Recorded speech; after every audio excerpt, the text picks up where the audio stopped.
Gente, hoje a gente vai falar de Isaías 18 e 19.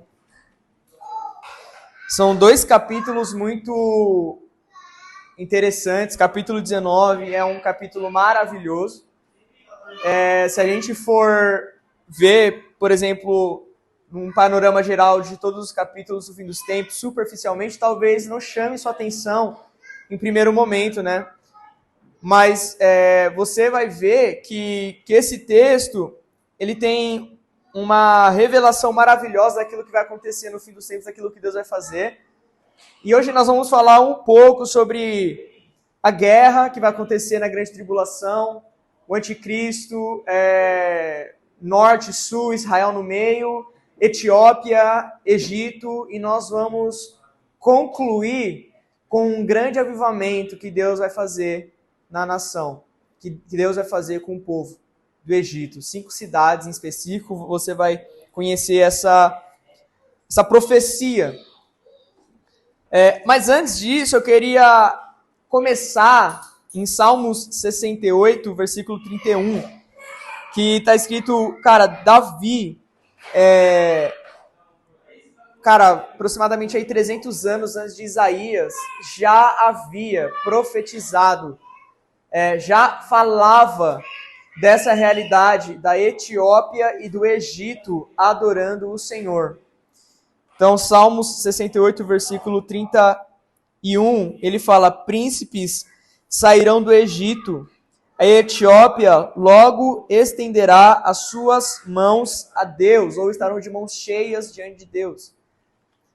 Então Davi, muito tempo antes de Isaías, já olhava, né, para um futuro onde essa nação histórica, inimiga de Deus, adoraria o Senhor. Você consegue compreender? Eu gostaria que a gente iniciasse o estudo desses dois capítulos, lembrando que o Egito é historicamente um inimigo de Israel. E a gente poderia esperar de Deus a destruição completa desse povo por causa do seu passado. Mas a gente vai ver, na verdade, um outro destino. O capítulo 18 vai enfatizar a Etiópia.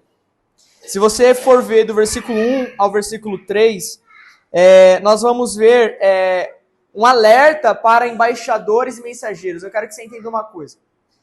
No fim dos tempos, na grande tribulação, haverá uma guerra iminente, né? Uma guerra acontecendo. E quem está por trás dessa guerra? Quem está por trás dessa guerra é o próprio Senhor. Quem está por trás desse cenário é o próprio Deus. É Deus desenrolando o seu plano. Você lembra que a gente estudou no último domingo que o próprio Deus vai colocar no coração da besta se voltar contra a grande prostituta? É irônico porque a grande prostituta monta a besta. Mas o próprio Senhor vai usar um contexto histórico, um contexto religioso, para que o anticristo e aqueles seus aliados destruam a grande prostituta Babilônia. Então Deus, que nem a gente também falou em outros capítulos de Isaías, ele usa o pecado contra o pecador. Ele não é injusto a ponto de a gente falar: nossa, mas coitadinho da Síria, né? Está sendo castigada porque Deus usou ela contra o seu povo, mas Deus está usando o pecado da Síria, a ganância da Síria em conquistar, em destruir, para corrigir, instruir o seu povo. Então a gente tem essa compreensão. Então, se você olhar para a sua Bíblia aí, em Isaías 18, os primeiros 3 versículos vão ser um alerta para esses embaixadores. O que eles vão estar fazendo?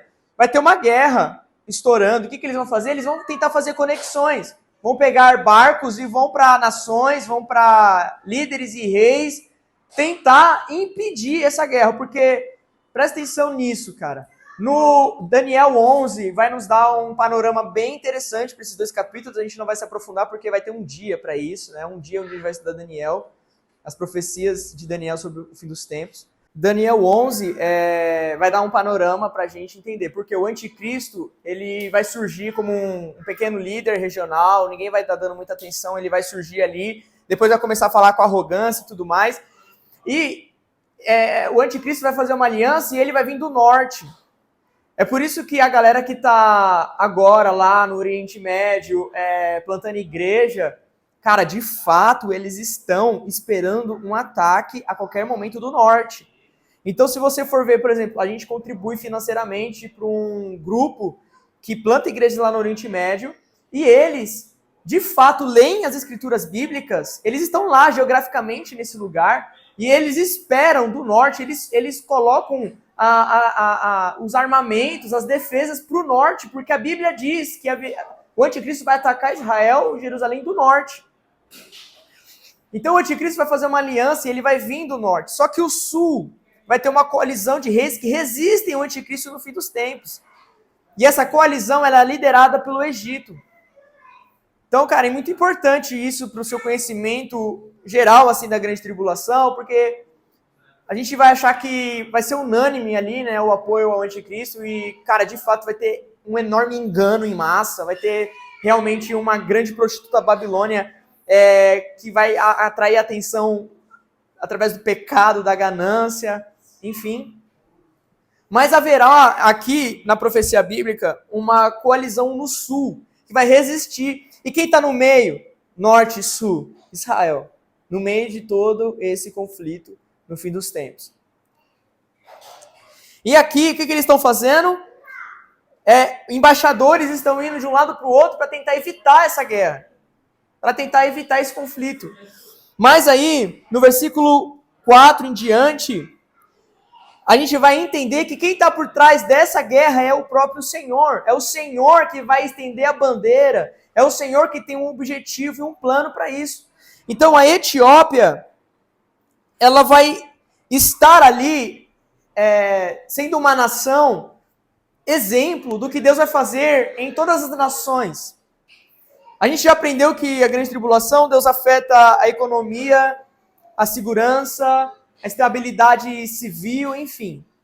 Para mostrar para o ser humano que confia nessas coisas quem ele é. E aqui ele vai colocar a Etiópia diante do seu julgamento, diante do seu juízo. Existem algumas comparações agrícolas no versículo 4, como eles estarão como um luzente calor. Deus vai ser como um luzente calor sobre as ervas e como uma nuvem de orvalho no calor da colheita. Então, o julgamento de Deus, o juízo de Deus vai estar sobre esse povo, tá? E quando a gente fala que ele é como uma nuvem de orvalho no calor da colheita, cara, o calor da colheita é algo insuportável. Então, esse orvalho, ele enche ali o ambiente. Então é como se Deus estivesse falando que ele vai vir colher, ele vai vir ceifar a humanidade antes que ela espere. Isso daí é visto em vários ensinos sobre o fim dos tempos, né? Várias parábolas até mesmo de Jesus, onde ele ensina que tem pessoas que, para essas pessoas ele vai voltar atrasado, porque as pessoas vão achar que ele está demorando, mas para algumas pessoas ele vai chegar antes, porque elas não estavam preparadas. Então existe todo esse contexto da volta de Cristo, dos juízos de Deus. Tem pessoas que não estão se preparando, então é uma coisa que vem repentina. E tem pessoas que negligenciam, falam, não, ele não vai vir, ele fala isso há muito tempo e tal. Então, existem as duas realidades. E, cara, interessante ver no versículo 5 que esse contexto de guerra é comparado também a uma situação agrícola que fala assim, porque antes da colheita, quando o broto está perfeito e quando a uva amarga está amadurecendo na flor, ele tanto cortará os brotos com foices, quanto removerá e derrubará os galhos. Versículo 6. Eles serão deixados juntos para as aves dos montes e para os animais da terra e para as aves... E as aves, né, passarão o verão sobre eles e todos os animais da terra passarão o inverno sobre eles. O que são esses frutos deixados no chão? São cadáveres. Qual é o resultado dessa guerra? Qual é o resultado desse conflito? Cadáveres no chão.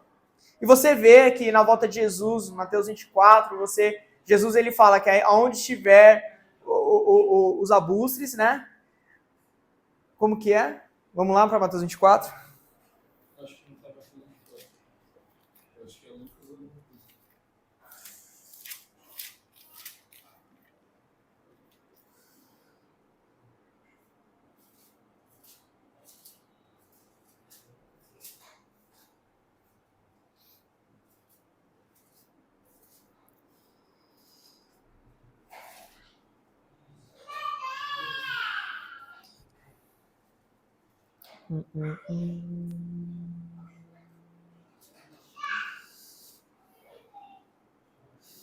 Lucas 17, 37. Lucas 24, 28 também. Ó, exatamente. Onde estiver o cadáver, ali se juntará as águias, né, em outra versão. Então, isso é algo que você vai ver comumente na questão da volta de Cristo, né? Porque antes da volta de Cristo, vai ter os dias de Deus na grande tribulação, mas também na vinda de Jesus, de fato, ele vai continuar destruindo os pecadores não arrependidos, tirando o pecado da terra. Então, qual que é o resultado disso, né? Quando a gente vai estudar o milênio, a gente vê que a restauração da terra, ela acontece junto com os santos, né? Porque o cenário deixado pela grande tribulação é de grande destruição. Então, qual que é o resultado? O resultado são cadáveres da guerra espalhados pelo chão. A gente também viu nos capítulos anteriores que achar um homem nesse tempo será como achar ouro. Então, esse é o resultado da guerra. Agora, o versículo 7 é a conclusão. O versículo 7 é o resultado do que Deus vai fazer com a Etiópia. Então, se você ler no versículo 7, vai estar assim: naquele tempo será trazido o presente para o Senhor dos Exércitos de um povo disperso e de pele brilhante, e de um povo terrível, desde o seu início até aqui. Uma nação espalhada em pequenos grupos e pisada, cuja terra e os rios têm saqueado para o lugar do nome do Senhor dos Exércitos, o Monte Sião. Então, como que se conclui o capítulo 18? A Etiópia adorando a Jesus. Cara, começa com a Etiópia sofrendo o juízo de Deus. Começa com a Etiópia tendo frustrado todos os planos de enviar embaixadores para evitar a guerra, o conflito, porque eles descobrem que quem está por trás do conflito é o próprio Deus. É o próprio Senhor que vai usar a guerra e a opressão do anticristo para despertar e tirar do coração deles um fruto de arrependimento. Então, qual que é o futuro da Etiópia no fim dos tempos? Elas irão e levarão presentes a Jesus no milênio, adorando ele. Isso é incrível. Isso é maravilhoso. Você pensar em Jesus sentado num trono, num período de 1000 anos na terra, e nações que antes eram inimigas de Deus se arrependem, são convertidas e vão até ele, adorar ele. Então, Deus corrige, e a correção de Deus não gera trauma. Tipo, o julgamento de Deus não traumatiza a nação. Aquela nação, na verdade, se arrepende e adora. Capítulo 19.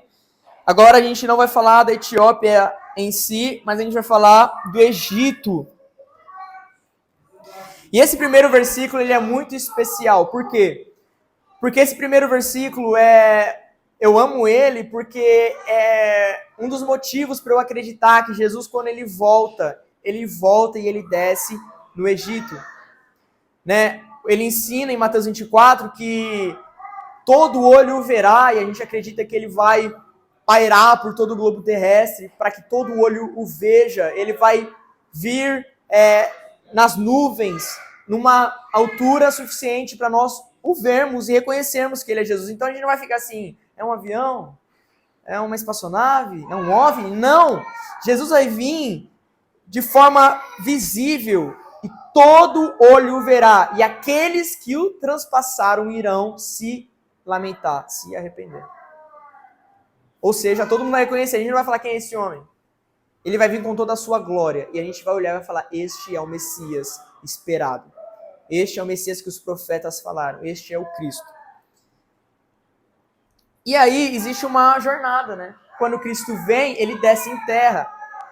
Quando Jesus ele termina a sua viagem nos ares para que todo olho veja, ele desce em determinado lugar, até porque Isaías 63 diz: quem é aquele que vem de Edom com as suas manchas, com as suas vestes salpicadas de sangue, manchadas de sangue? E essas vestes manchadas de sangue não é do sangue da cruz. Essas vestes é as vestes dos inimigos que ele pisa. Tem outra profecia que fala, cara, que vai inundar, cara. É como se aquele sangue que ele gera através desse pisar, desse julgamento, dessa destruição, fosse como um mar de sangue, cara. E a gente fica a certa altura dos cavalos, enfim, é maravilhoso essa descrição. Então, eu acredito que quando Cristo vem, ele faz o mesmo caminho de Êxodo. Lembra? Êxodo no Antigo Testamento, que a gente está aqui no Antigo Testamento. Cara, quando Deus ele liberta o seu povo do Egito, o povo ele faz uma caminhada em direção à Terra Prometida. E a gente sabe que o povo teve que desviar inimigos de guerra, porque ele ficou gerações escravo, ele não tinha experiência com guerra. Se o povo fosse por aquelas nações, eles certamente pereceriam, porque eles não tinham experiência com espada, eles tinham experiência com trabalho braçal demasiado, a ponto de eles não poderem se rebelar, porque todo mundo lembra que Faraó aumentava o trabalho daquele povo porque ele ficava assustado. Não, esse povo não para de crescer. Se ele decide se rebelar contra nós, então aumenta a carga de trabalho. Para eles não morrerem no deserto, Deus faz um desvio. Quando Cristo vem, ele desce no Egito e ele vai caminhando em linha reta em direção ao seu trono em Jerusalém. Ele vai lá até o campo de Amargedon, destrói de vez o exército do anticristo e assume o seu trono em Jerusalém. Essa é a volta de Jesus, essa é a trajetória de Cristo na terra. E que eu acredito, porque vai falar assim no versículo 1, capítulo 19, né? A carga do Egito. Eis que o Senhor monta sobre uma rápida nuvem e adentrará o Egito. E os ídolos do Egito serão estremecidos à sua presença, e o coração do Egito se derreterá no meio dele. Cara, a volta de Jesus, ela é normalmente na Bíblia comparada àquele que vem nas nuvens. Ele vem no seu cavalo branco, mas ele vem nas nuvens. Então, capítulo 19, versículo 1 fala que o Senhor monta sobre uma rápida nuvem. Se isso não é Jesus montado numa nuvem, eu gostaria de ouvir a sua interpretação sobre isso, porque o texto ele deixa claro que o Senhor ele vem montado sobre uma rápida nuvem e ele adentra o Egito. Então o êxodo vai acontecer de novo. A palavra de Deus deixa muito claro, né, em outros capítulos de Isaías que a gente já viu também, que Deus vai fazer como no passado, como ele fez no êxodo. Como ele libertou o seu povo uma vez, ele vai fazer de novo. E agora ele vem para o Egito. E aí a gente pensa, Egito, inimigo histórico de Israel, Deus vem numa nuvem para destruir. Deus vem numa nuvem, aquele que vem de Edom, então significa que o sangue das suas vestes é também dos egípcios, porque ele pisou os egípcios. Só que a gente vai ver outro cenário antes da entrada de Jesus, de fato, no Egito. Qual que é? O cenário da grande tribulação, onde o Egito, que faz parte dessa coalizão do sul, que vai resistir o anticristo, Deus vai usar também a guerra. Deus vai usar também o que ele está fazendo com Judá. E quando o Egito ficar sabendo o que Deus está fazendo com Judá, né, a opressão do anticristo com Judá e o que Deus está fazendo com Judá, o povo do Egito vai ficar com medo. O povo do Egito vai ficar temeroso com o que Deus está fazendo. O povo do Egito vai começar a entender o plano de Deus. Só que antes de tudo o que a gente vai ver, a guerra civil vai ser permissão de Deus. Deus vai permitir uma guerra civil no Egito. Deus vai permitir que os líderes e os sábios pareçam pessoas embriagadas. E o Egito vai estar cambaleando como alguém embriagado. O Egito realmente vai ser afetado, vai ser humilhado por Deus. O Egito vai ser humilhado por Deus. Eles vão buscar, como consequência disso, os seus ídolos. Eles não vão buscar em primeira mão o Senhor. Eles vão buscar os seus ídolos. E o Senhor vai abandonar os egípcios, no versículo 4, na mão de um Senhor cruel. Então lembra lá os embaixadores do capítulo 18, tentando evitar a guerra, tentando evitar o conflito, e o Senhor por trás do conflito, por trás da guerra com seus próprios objetivos para aquele povo. Cara, Deus vai entregar o Egito na mão desse Senhor cruel. Então, o Egito vai sofrer. Se você tem interesse em saber como que vai ser uma nação sob o domínio do anticristo no fim dos tempos, Isaías 19. Isaías 19 é um texto que revela como será uma nação no fim dos tempos que estará debaixo do anticristo. Então, o Egito vai ser oprimido por esse rei que é o anticristo. Ele vai sentir a opressão, vai sentir o que é estar debaixo desse governo opressor e cruel. Enfim, se você for ver do versículo 1 ao 17, são as dificuldades, a parte negativa de tudo que o Egito vai passar durante esse período de correção e julgamento do Senhor. Olha só o versículo 12. Onde estão eles? Onde estão os homens sábios? E deixe-os contar agora, deixe-os saber que o Senhor dos Exércitos decidiu a respeito do Egito. Então tudo que está acontecendo no Egito não é como se Deus tivesse abandonado o Egito. É uma consequência de tudo que o Egito fez. Deus abandonou o Egito e agora o Egito está na mão do anticristo. Olha só, não. Deus ele está no controle do Egito. Deus está fazendo tudo de acordo com a sua vontade. E aí, concluindo esse cenário aqui, versículo 17. E a terra de Judá será um terror para o Egito. Todo aquele que faz menção dali estará temeroso dentro de si, por causa do plano de ação do Senhor dos Exércitos, o que ele determinou contra ele. Então, quando eles verem o que Deus determinou contra Judá, quando eles verem o anticristo ali sobre Judá e o plano de Deus para Judá, eles falam, opa, cara, a gente está passando a mesma coisa, a gente foi entregue na mão do anticristo. E eles vão entender o plano de ação do Senhor. Qual que é a consequência? Versículo 18. A opressão, o julgamento, tudo que o Egito vai estar passando vai resultar num movimento de oração. E a gente é o quê? A gente é uma casa de oração. Amém? Nós somos uma igreja? Somos, porque Cristo morreu na cruz, ele é aquele que tem um nome sobre essa família. Mas nós nos movimentamos como casa de oração. E como casa de oração, precisamos entender tudo que o Egito vai fazer para que também, de forma prática, nós apliquemos a nossa vida hoje. Tá? Olha só. Tudo isso que aconteceu até agora vai gerar no Egito um movimento de oração, um movimento de clamor. E esse movimento de clamor vai resultar num avivamento. Só que esse avivamento no Egito é diferente de tudo que a gente já viu. É diferente de qualquer avivamento que você já viu até hoje, porque os avivamentos que você viu até hoje, eles são numa cidade, eles se concentram às vezes num templo, filas em volta de um quarteirão inteiro para as pessoas entrarem na igreja.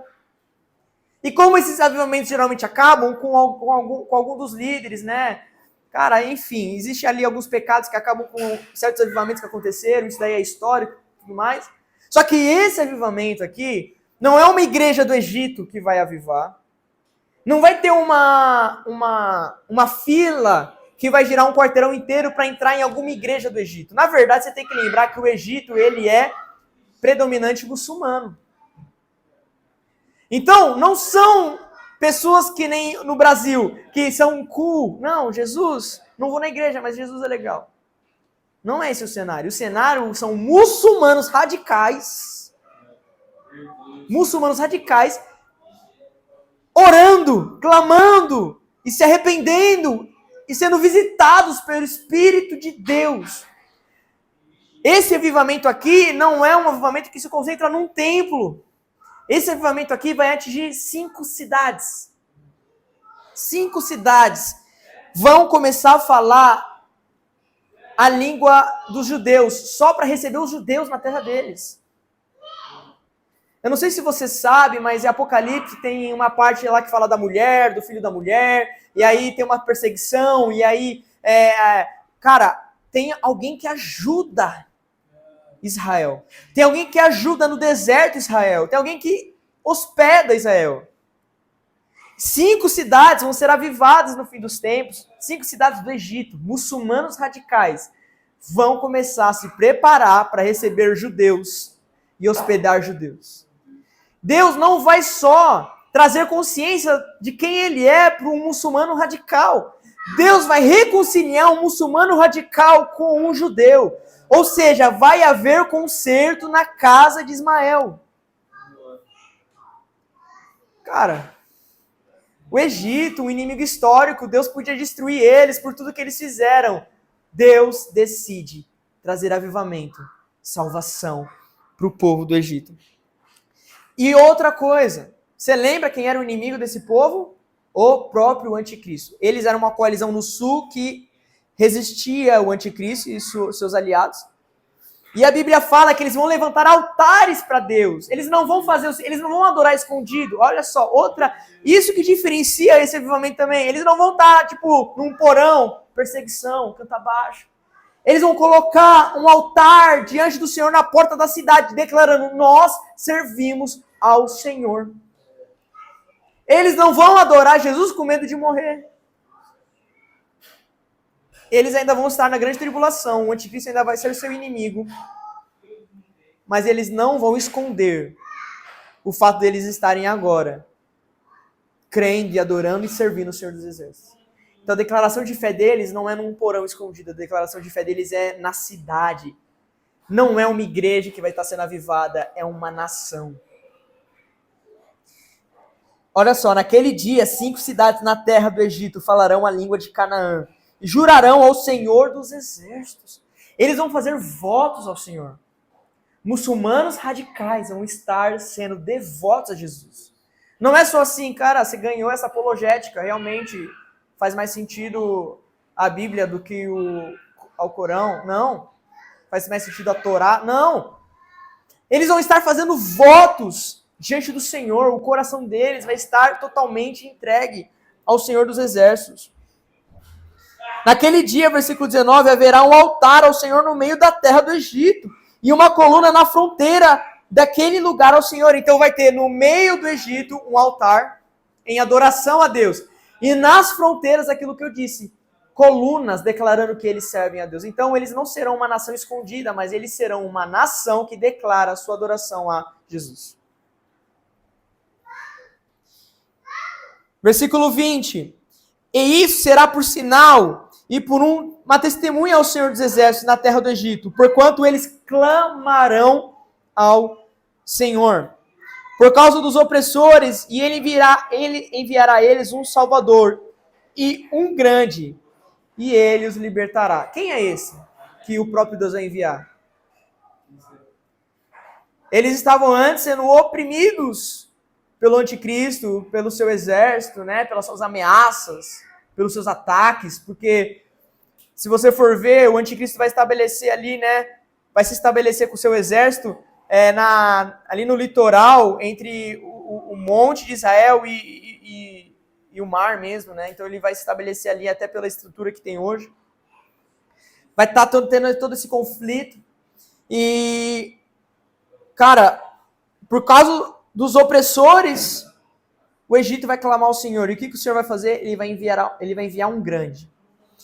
Ele vai enviar um Salvador. E esse Salvador os libertará. Então é maravilhoso pensar que Jesus, na sua procissão dos ares, ele vai falar: agora eu vou descer lá no Egito.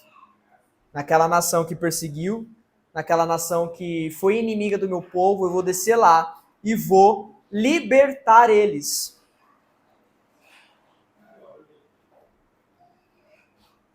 Vamos...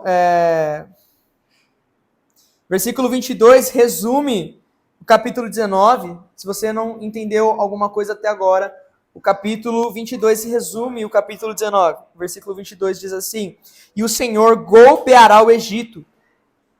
Primeira coisa que Deus vai fazer com o Egito, ele vai golpear o Egito. Segunda coisa, ele vai golpear, mas ele vai sarar.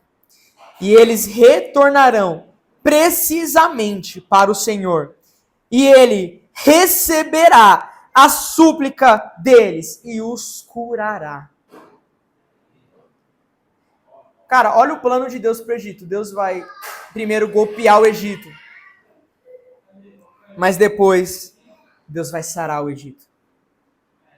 O Egito vai clamar e o Senhor vai ouvir, o Senhor vai atender. Vai haver uma unidade no versículo 23, uma estrada do Egito à Síria. Lembra de quem a Etiópia estava fugindo? Da Síria, né, no capítulo 18.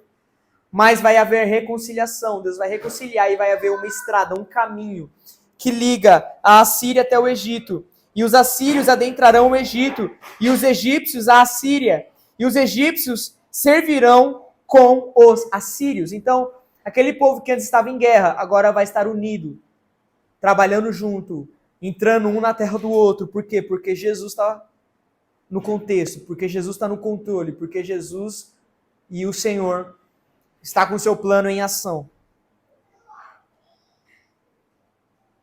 E naquele dia, Israel será o terceiro com o Egito e a Síria.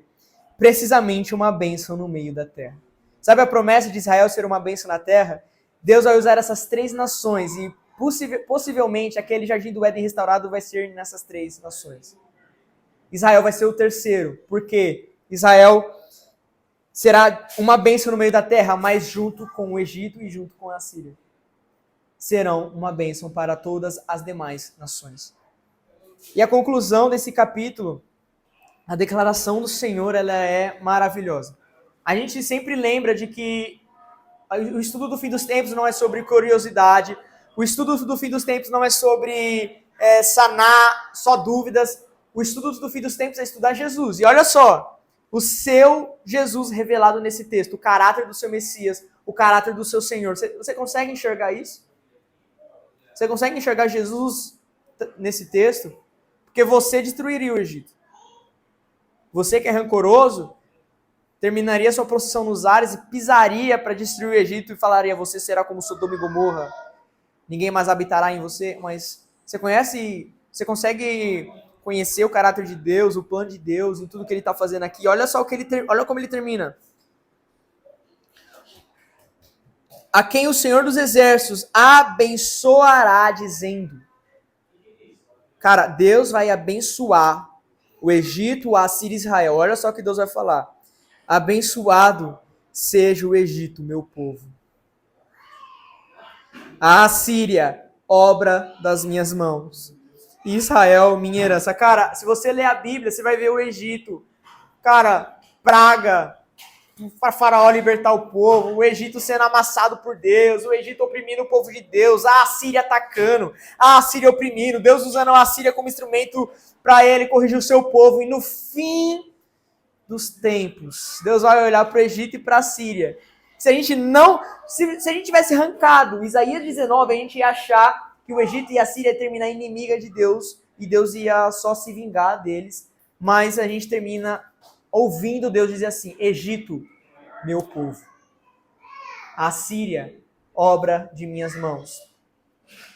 E Israel, minha herança.